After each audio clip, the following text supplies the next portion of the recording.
Some stars are born great, others have greatness thrust upon them.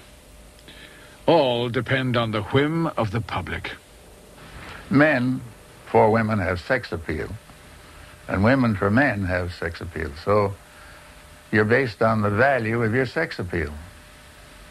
Women looking at you on the screen as a man and say, ooh, I'd like to have him. If I could get rid of that old pig I'm married to, I'd grab that boy. And they have their own secret little thoughts, you know, as they look, just as men do, as they look at the girls. And that's the answer. The answer is, how much appeal have you got to the person that buys the ticket? If the public likes you, name your price.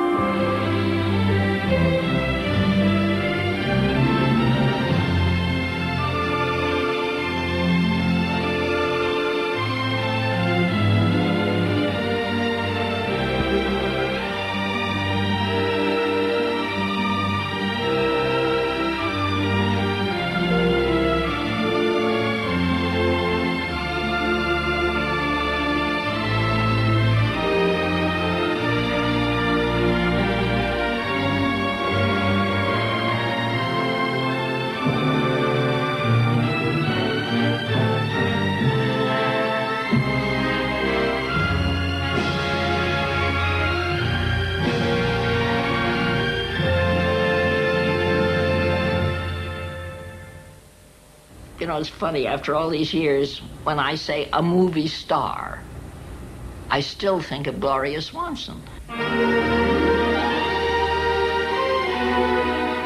No actress in Hollywood understood what was required of her more than Gloria Swanson.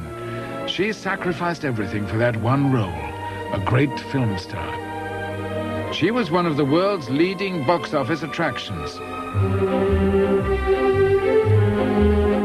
Swanson had glamour, but throughout her career she fought to prove her talent as an actress.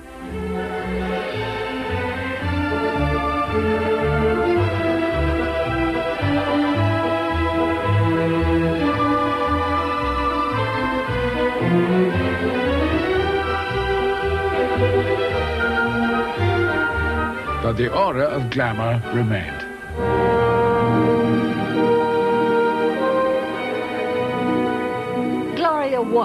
She was absolutely the most glamorous creature, and yet if you took her apart, she wasn't glamorous at all. I had a fit being so short. I was supposed to be a femme fatale, and here I was 5'1" or something, and I was always way up on high heels. Well, I didn't break my neck, I don't know, or my ankle, but I'm a very strong person. I don't know whether you know that or not, in many ways. Look at my chin. She gave off this great and wonderful, glamorous illusion. So she was giving a party, and it was a large party, and no one had shown. I mean, everyone was there except the hostess. And finally, down this great staircase marched Gloria, and there wasn't a sound in the room. And she had on, I remember so well, sort of a Spanish dress with all little ruffles. And she just paused a moment and walked down, and suddenly there wasn't another woman in the room. She was marvelous. I adored her.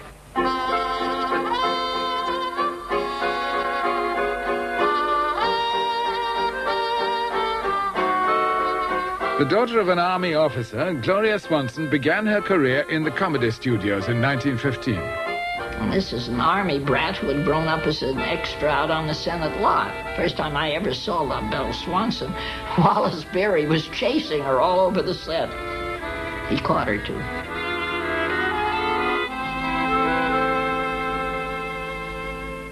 I loathed comedy. I had no sense of humor. I was a very serious young lady, and 14, 15, 16 years old.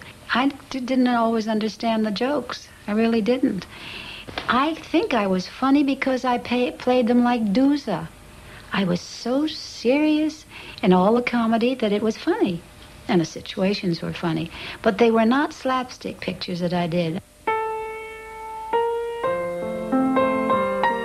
Swanson starred with Bobby Vernon in a series of comedies for Mack Sennett. Sennett was convinced she had some of the qualities of his top star, Mabel Normand. He told me he was going to make a second Mabel Normand out of me, and I said, I'm very sorry, Mr. Sennett. I don't want to be a second anybody. And then when he had me in the first picture without Bobby Vernon, which was a real slapstick picture, it was called The Pullman Bride, and there was Max Swain and Chester Conklin, and I never worked with people like this. And they started throwing soup and pies around. I didn't like it at all. I didn't think it was funny, and I didn't want to do it. When they said they wanted me to do a pratfall, I didn't even know what this was, and it was some sort of a thing where you keep your feet together and you go over backwards. Well, as far as I'm concerned, you could kill yourself. And so they sent for Mr. Sennett, and there was a great big scene about it. And finally, I told him I didn't want to be in these kind of pictures. And he said, nobody has to work with me. Come on, young lady. And he took me into his office and tore up the contract, I was so happy, you have no idea. The failed comedienne was transformed by Cecil B. DeMille into the most glamorous star of the age. DeMille always did everything in the grand fashion. There was no other director like him in the world. He was a fascinating man, brilliant man. You felt his presence before he came in a room.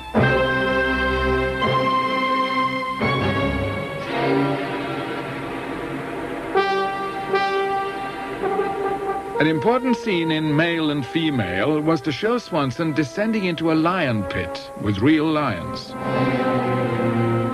But even DeMille felt the risk was too great for his new star. At the last minute, he decided to cancel the scene. I said, Mr. DeMille, you can't do this to me. I want to do that scene, the Lion's Bride scene. He said, young fellow, why do you want to do that? Why are you so bent on doing that particular scene? I said, you don't understand. When I was a little girl in my grandmother's house, she has a painting, a replica of this famous painting called The Lion's Bride. And here it was with the bride with the lion on her back.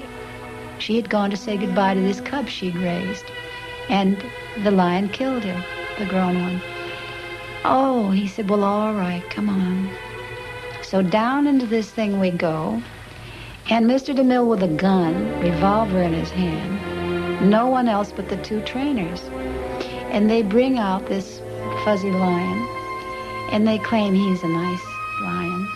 Only 2 weeks after we had done this scene did he almost kill someone. At any rate, we didn't know that then. Mr. DeMille, of course, is back for the camera, and I look up, and here's my father in uniform. He'd come back from the war, looking at his one and only, with his eyes popping out of his head. What's going to happen if something happens? And looking at DeMille with his gun, and at that, they said, ready camera. Now, to make the lion roar, the two trainers are lashing him with their whips, and he's roaring. Now, let me tell you the sensation. When you can't look at danger and your eyes are closed, and here he is with his paws, weight on the back of my bare back, because I'm bare to the waist. His hot breath, if I had any fuzz on my body at all, it was all standing right smack up. My heart, I don't know what it was doing. Then when he roared, it was like thousands of vibrators all over you. It was the most awesome, dangerous, fascinating. I suppose danger is always this way. I don't know. But it was something I shall never forget. And then to go to the opening of the picture and have somebody sitting behind me and say, I wonder which one is stuffed. Gloria Swanson's name was now of enormous interest to the public. Gloria got a salary from C.B. DeMille for the first time, and she was so excited she didn't know what to do, and she said, the thing in my life I've always wanted the most, I want a beautiful, elegant automobile painted orchid color. And I said, oh, Gloria, you can't have an automobile. Yes, I can, and what's more, I'm going to. And right then, Miss Gloria Swanson set the fact that what she did was not to do what other people did, but she was to do something that made other people do what Gloria Swanson did. She set fashions and hair color, and she had an orchid-colored automobile. She could drive around. After she left DeMille, critics of her new pictures suggested her fame owed more to her gowns than her acting. Every picture I made was just the train got longer and the hairdo got more complicated, until I got so fed up I started screaming, I don't want to be a clothes horse. Let me out of this thing. I want to be an actress. I want to do character parts. I want to do fun things. So then I lied to them to get to New York, because I knew there was a script there called Zaza. And so I said I had to have an operation, and indeed I did have to have one. And, well, they couldn't say anything about that. And I got off the train, went right to a man called, he was the head of story department, Walter Wanger, and said, give me Zaza. He said, I thought you were going to the hospital. I said, after Zaza. This fiery role was just what she needed to confound her critics. Alan Dwan said, Gloria, you know, you don't have a duplicate of the gown you have on. Neither has the girl that you're going to fight with. And the furniture and and the props and everything, we can only do it once, so make it good the first time.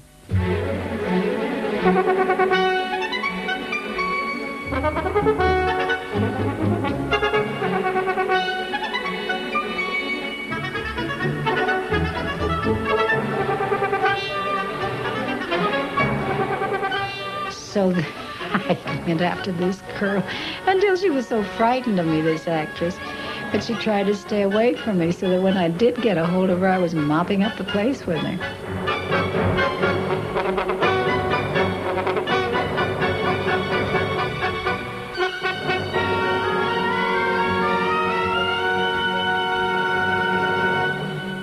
Alan Dwan again directed Swanson in Manhandled, in which she departed from her glamorous image still further by playing a shop girl. She actually worked in Gimbel's department store for a couple of days to get atmosphere.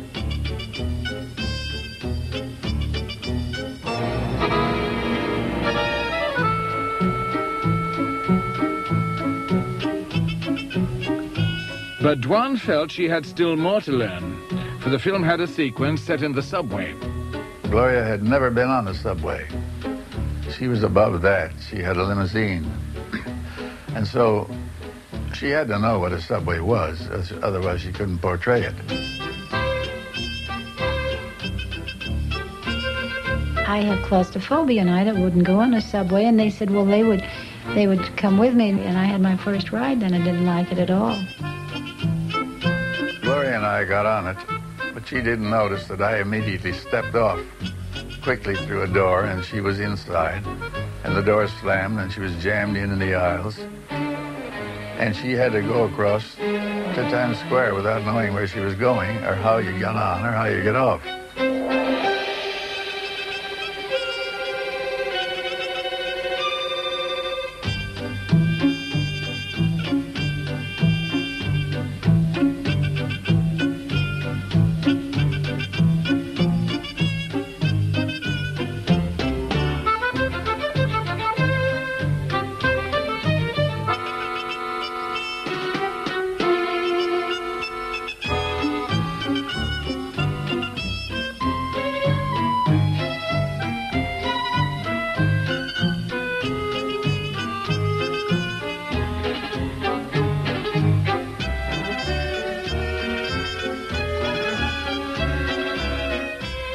She rode that thing between Grand Central and Times Square about 4 or 5 times before somebody just physically at Times Square shoved her off.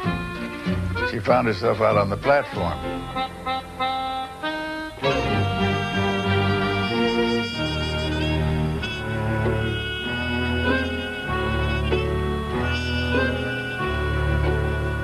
She had learned by that what it meant for a girl that didn't look like very much to get caught in a mob in the subway, and to finally find herself penniless and alone up in Times Square, so that we didn't have to tell her very much more about the character. She had learned it the hard way. In the same film, Swanson's shopgirl poses as a phony Russian countess. She based the character on her rival at Paramount, Pola Negri.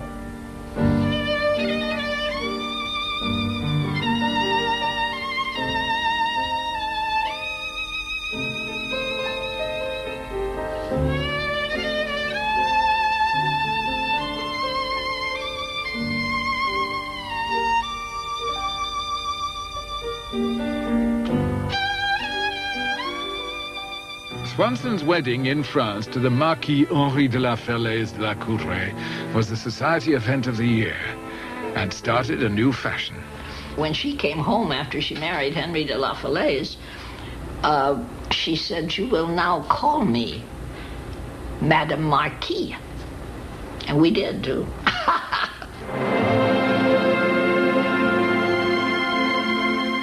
There were flowers, until I couldn't sit. I wasn't sitting on the car. I was sitting on top of the flowers, and they were throwing these at me, and there were two bands, not one. This was United Artists, and they were flirting with me to come to United Artists. And the Paramount were flirting with me to keep me at Paramount. So everybody from both ranks were there.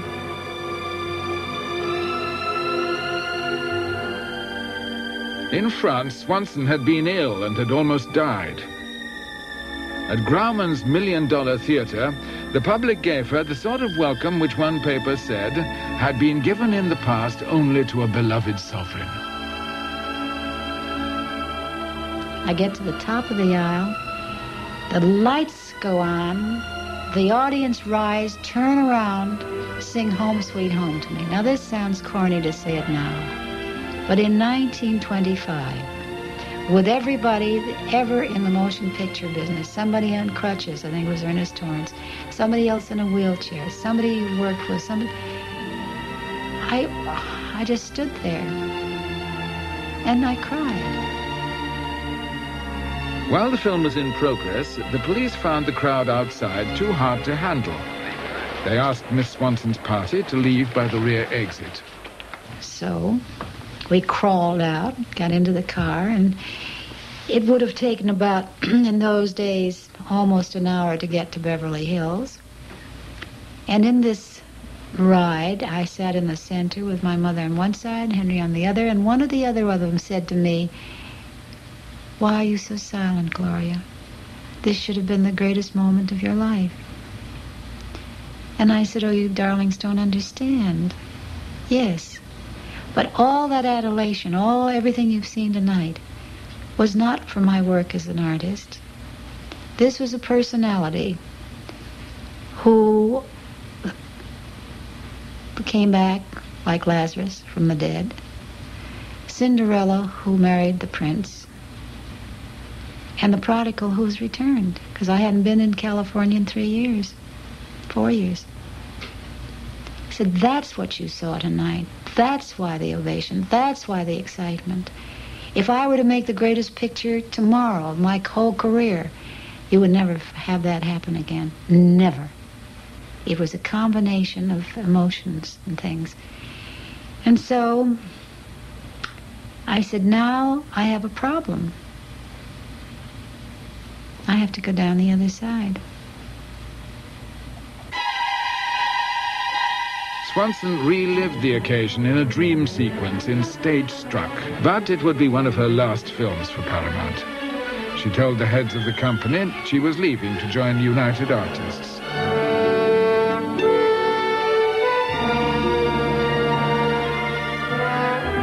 In panic, Zukor and Lasky asked Alan Dwan, as director and friend, to intercede. I went to her and said, "Gloria, I'm going to make you one offer. To stay with the company. I'm going to offer you $25,500 a week to stay with us for 1 year. I will raise you $5,000 a week for the next 5 years beyond that, if you'll sign." Now, I said, "You add that up and see how much money that means." And she looked at me and laughed. She said, "Why, darling, I'm going to make $1 million on every picture I do with the United Artists."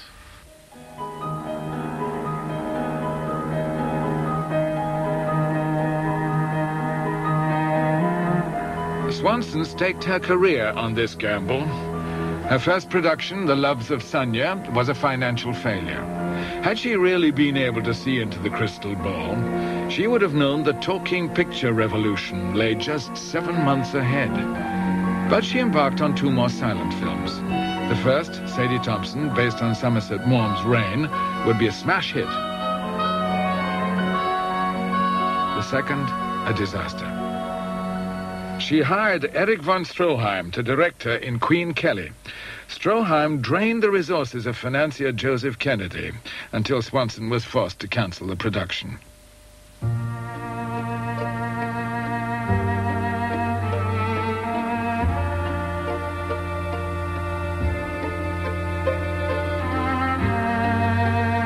The film was never seen in the United States.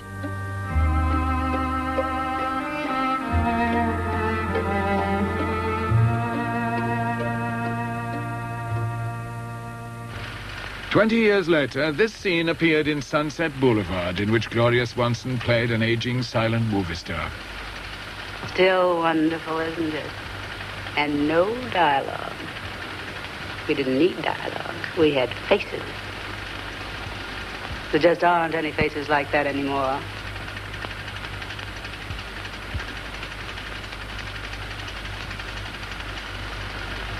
Those idiot producers. Those imbeciles.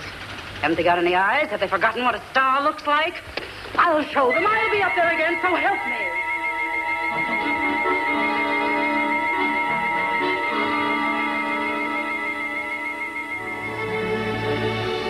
Ironically, this was the role for which Gloria Swanson would be best remembered.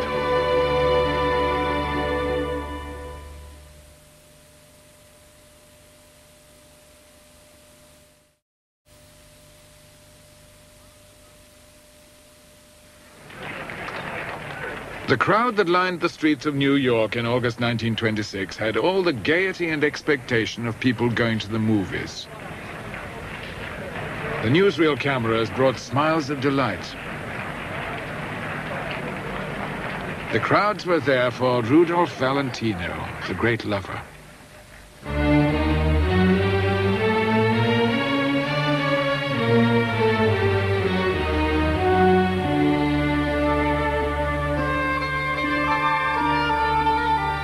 For women in the 1920s, he personified the menace of forbidden love.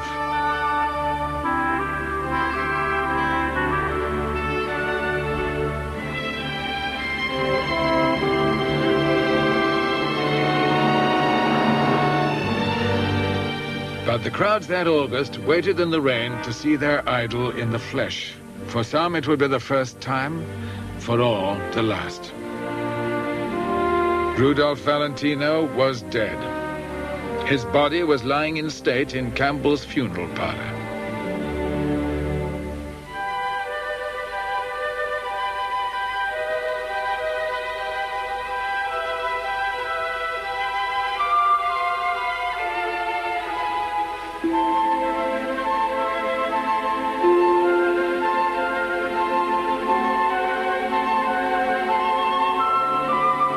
Valentino's effect on women astonished even the men who produced his pictures.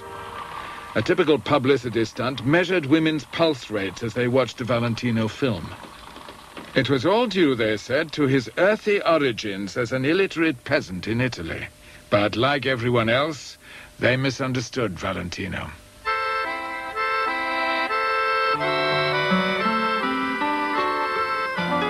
He'd come from Italy as a young man, but he was neither illiterate nor a peasant. We were not a rich family, neither an aristocrat one. We were in the middle class, but in quite comfortable position. My father was a veterinarian, a health officer, and a biologist. The majority of a story not truthful, that he came here because he was a poor boy, an immigrant, to make money, to try to find fortune. No. In his life, he was always guided and pushed by spirit of adventure. He used to say, Italy is too small for me. When he arrived in New York at the age of 18, Valentino was hard up. Like so many immigrants, he had a photograph taken in rented clothes to reassure his family back home. And in order not to worry my mother, when he wrote, he went to the Waldorf Astoria and wrote letter from there. But he didn't sleep there. He was not a guest of the Waldorf Astoria. On the contrary, he told me that sometime he even slept in the Central Park. Eventually, Valentino got a job at a New York cafe, dancing with the customers. He never took in his life any dancing lesson. But he had a natural grace in dancing. When he went to Hollywood, his Italian looks condemned him to play the gigolo in an endless parade of screen villains.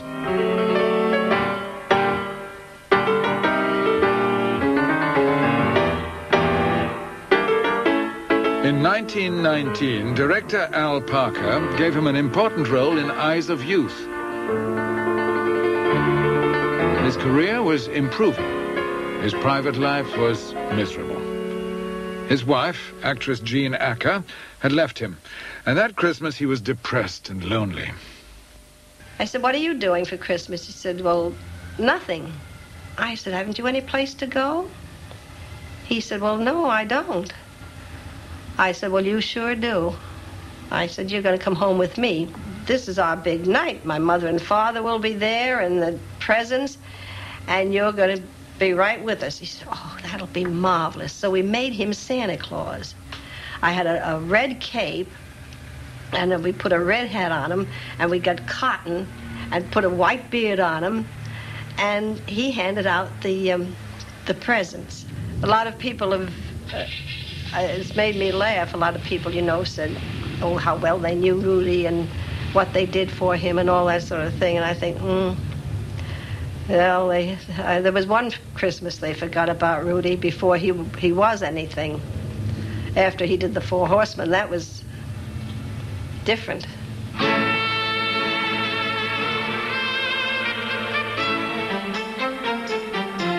Valentino now entered film history.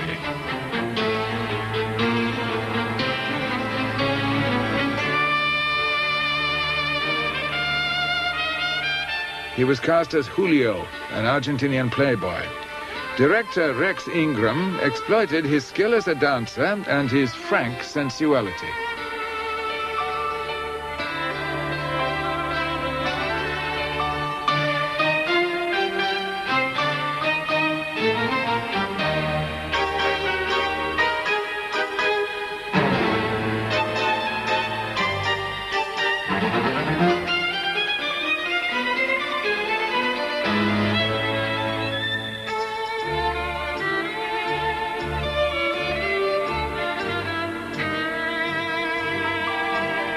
At this period, the tango was regarded as an indecent dance.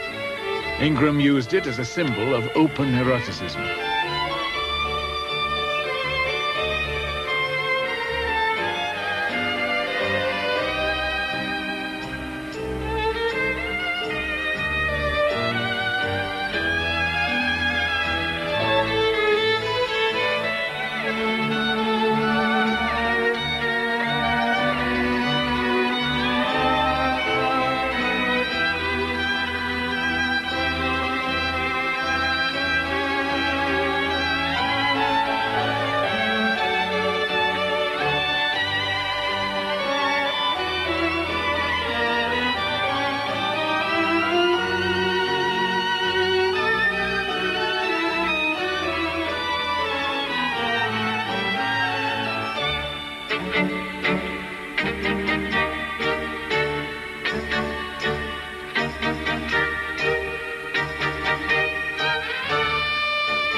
The Four Horsemen was scripted by June Mathis. She had spotted Valentino in Eyes of Youth. She became a close friend for the rest of his career. The film established Valentino as a new kind of screen lover.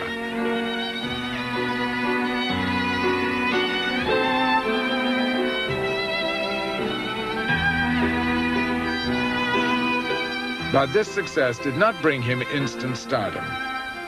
He played straightforward roles in other Metro films. Camille with the Russian actress Nazimova.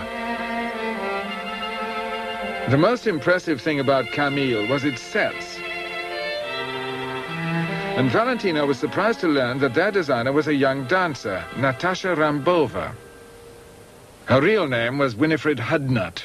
She was heiress to the Hudnut cosmetic fortune. Valentino fell in love with her, and the romance perfectly suited her ambitions. She was determined to become a major producer.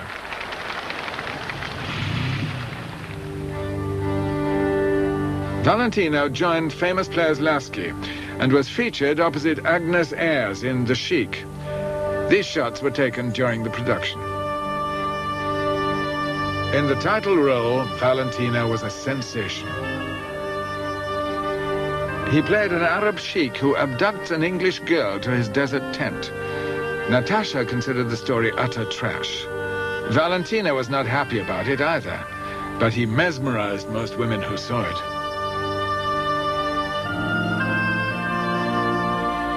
His acting may look strange today, but some people thought that he conveyed ideas with his eyes which they daren't put into words.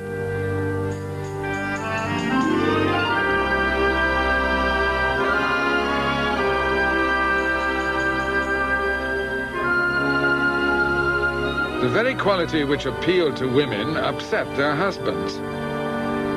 Valentino inspired envy and ridicule from American men. They were not very understanding about Valentino. He came along as the first of the great foreign lovers. See, that was one of the interesting things about Gable. Every American man was perfectly willing that his wife should be in love with Gable, because Gable was what he liked to have been. But they were not willing that their wives should be in love with this Dago. The Sheik made Valentino a top star. Natasha agreed to marry him. But Valentino's marriage ended in jail.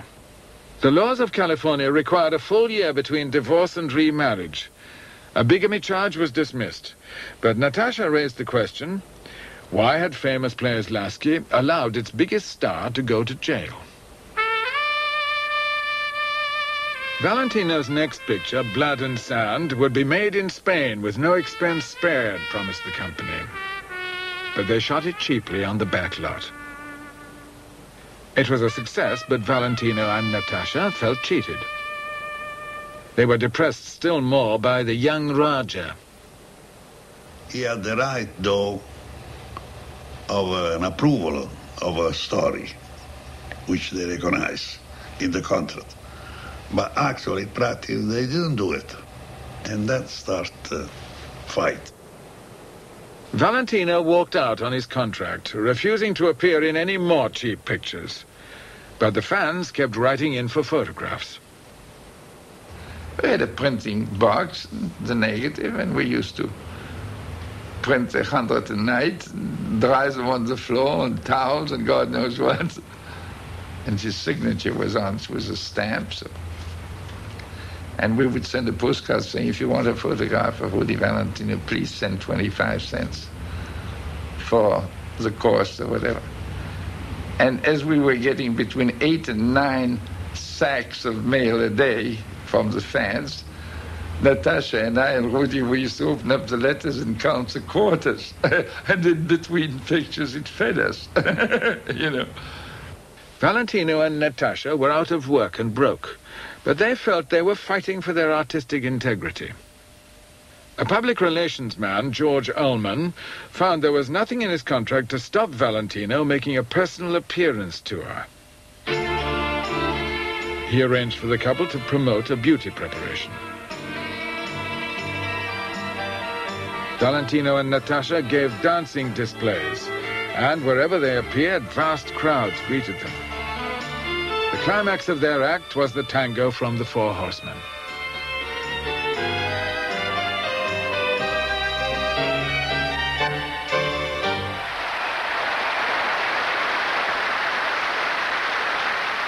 He was so absolutely hounded by publicity. crowds would gather. I've heard tales of women picking up cigar butts in the streets and cherishing them. It was just insanity. As part of the mineral lava deal, Valentino had to judge local beauty contests. A promoter called David Selznick exploited Valentino's absence from the screen with a film of his appearance at Madison Square Garden in New York. He released it at great profit, for fresh footage of Valentino was gold dust.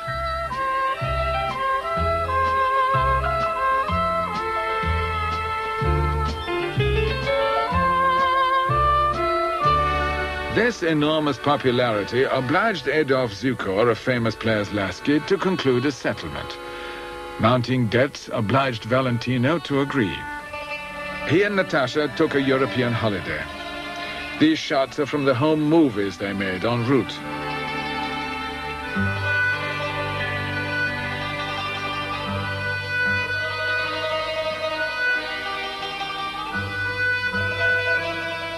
Valentino was already Italy's most famous emigrant, yet he was not as well known in Italy as he was in the rest of Europe.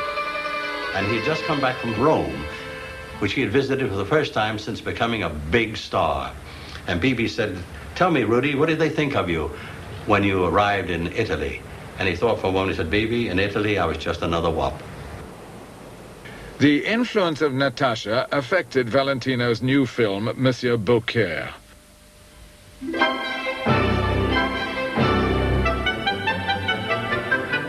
The critics were quick to notice it.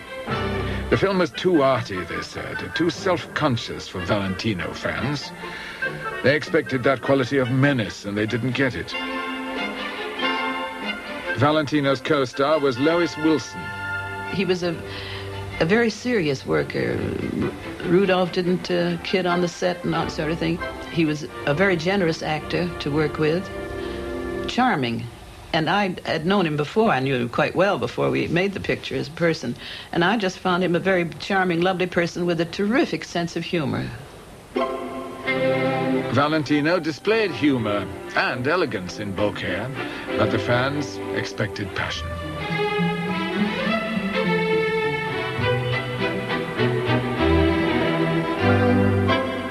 We found a delicatessen or a store on the plaza here that sold very, very long spaghetti in a cardboard box. It was about 6 or 7 feet long.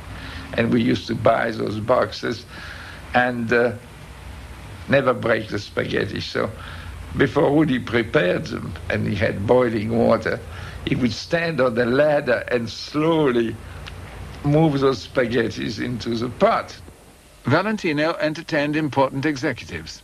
When they would start trying to cut it with a knife, they said, "Oh, no, in Italy you never cut that, you wind it on your fork." Well, how are you going to wind 6 feet? 6 feet of spaghetti, you raise your head and wind, and when you're done, you wind again and everything falls down. And we had a lot of fun doing that. But Valentino had no sense of humor about his wife. He submitted to photographs like these because he loved and admired her. Over him, she exerted an almost hypnotic influence. But now, her interest was fading. So was his career. In the hope of putting new life into the romance, he bought a house, Falcon Lair. He gave Natasha a free hand with the interior design.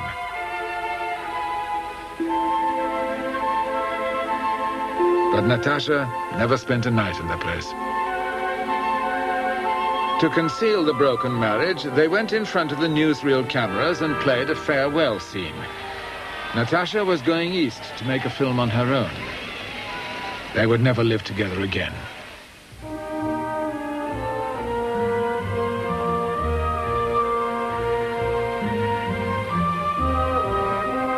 Valentino signed with the United Artists to make The Eagle with Vilma Banky for producer Joseph Schenck.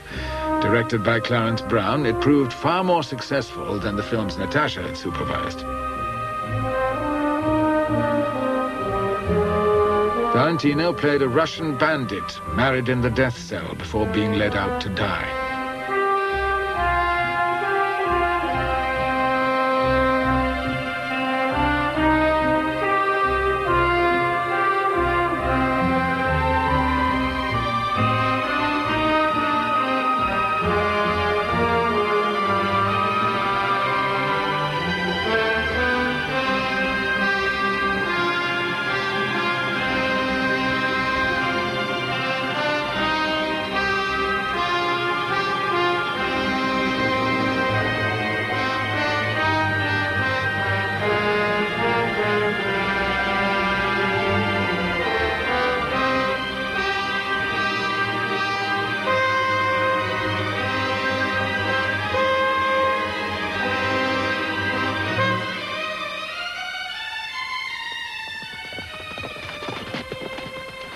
Valentino began a romance with Pola Negri. He spent money recklessly. His friends asked why. "I have a hunch," he said, "that it won't make a damn bit of difference."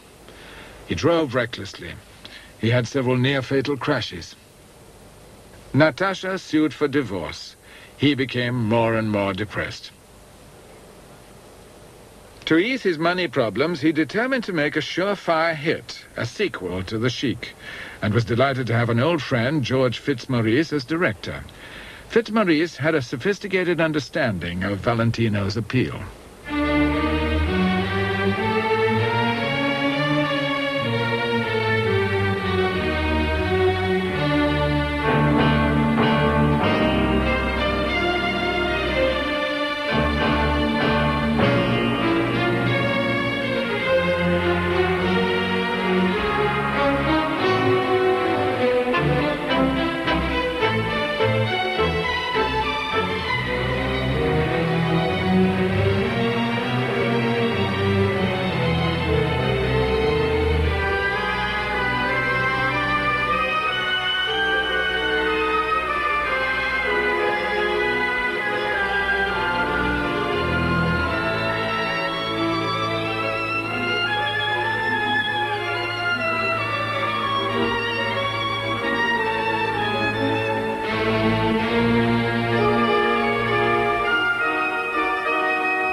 Valentino's influence on men's fashions encouraged the wearing of wristwatches and slave bracelets. And when a powder machine appeared in a men's washroom, the Chicago Tribune blamed it on Valentino. Why didn't someone quietly drown Rudolph Guglielmo, alias Valentino, years ago? Well, it was very unjust. Valentino was an extremely manly man and could probably have taken most of them if it came to having a good fight, you know. He was a fine swordsman, good fencer, and there was nothing of the powder puff about him. This one particular thing really made Valentino go quite stark mad. He resented it just terribly, and he said to me, "This isn't fair. It is not fair. I mean, I have none of those attributes. I'm a man. I've always shown it. I have been madly in love with only one woman, but I've always been in love with her.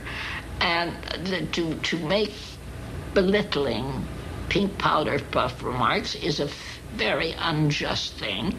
And if the guy will come out here, I will tangle with him face to face." The man never appeared. Valentino staged an exhibition bout under the eye of Jack Dempsey. The pressures on him were enormous. Fighting his divorce, facing bankruptcy, coping with a gastric ulcer, and now fending off attacks in the press. A few days later, he fell ill and was rushed to hospital. They didn't want to take any responsibility of making an operation of Rudolph Valentino. So they were waiting for some big surgeon, well-known surgeon, experienced surgeon, to come along. But being on Sunday, they couldn't find anybody until 6 o'clock. Precious hours were wasted while the fever mounted. When the surgeon was found, he discovered a perforated ulcer. The first 2 or 3 days after operation was getting better. All of a sudden, he had to turn for the worse because the peritonitis developed and was the one who killed him.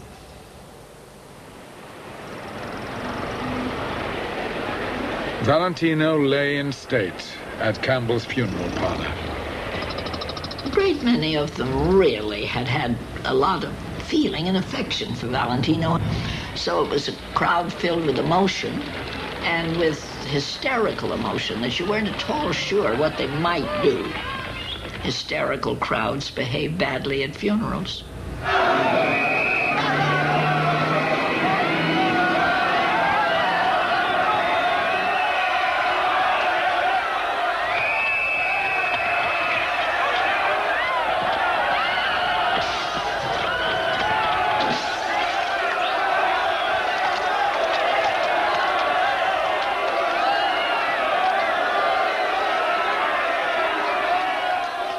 7 days later, the funeral. Ben Lyon took charge. I received word one day at the Ambassador Hotel in New York from the florist in the lobby that they had a phone order from Miss Pola Negri to place a blanket of white roses across the top of the casket 6 feet before, and in the center, in 1 foot letters in red roses, P-O-L-A, Pola. Well, let's make it look like an opening night for her, a premiere or something. I said, under no circumstances will those flowers be placed on that casket. And they weren't, and of course she was furious and put up a terrific fight, and I said, they're not going on. And the whole thing turned out to be, if you remember, that she fainted and fell down and had to be carried. It was a premiere for Pola Negri. Among the pallbearers were Adolf Zukor, Marcus Lowe, Rex Ingram, Douglas Fairbanks, and Joseph Schenck. Natasha Rambova did not appear.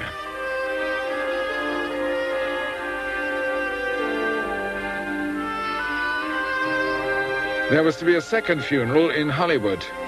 Alberto Valentino joined the train for the 5-day journey. We went across country and it was amazing. You can't believe me, but it's true that to see the people that they came and the way in which they were trying to show their shock and their affection for I was awake early in the morning because it was just dawn and the train stopped. And I was informed that was a group of people from Erie which had come with guitar, mandolin. The great majority were Italian, living here in this country. And they just asked me permission if they could sing and play some of the Italian song for the memory of Rudy. It was very touching.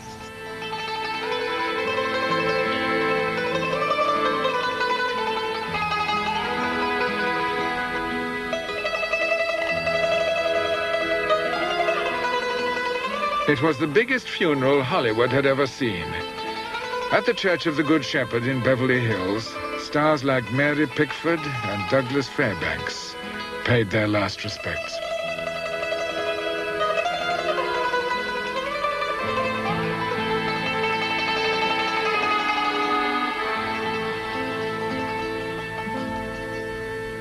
Schenck collected 2 $1 million insurances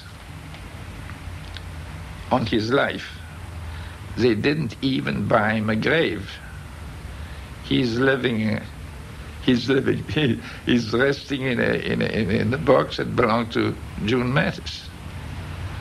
So she had free, whatever they call those drawers where they put them in the wall, for herself, for her mother, and she had bought one for her husband at the time, Balboni. And so when Rudy died, she says, if you have no grave for Rudy, you can use the spot of Balboni's, and he's still there.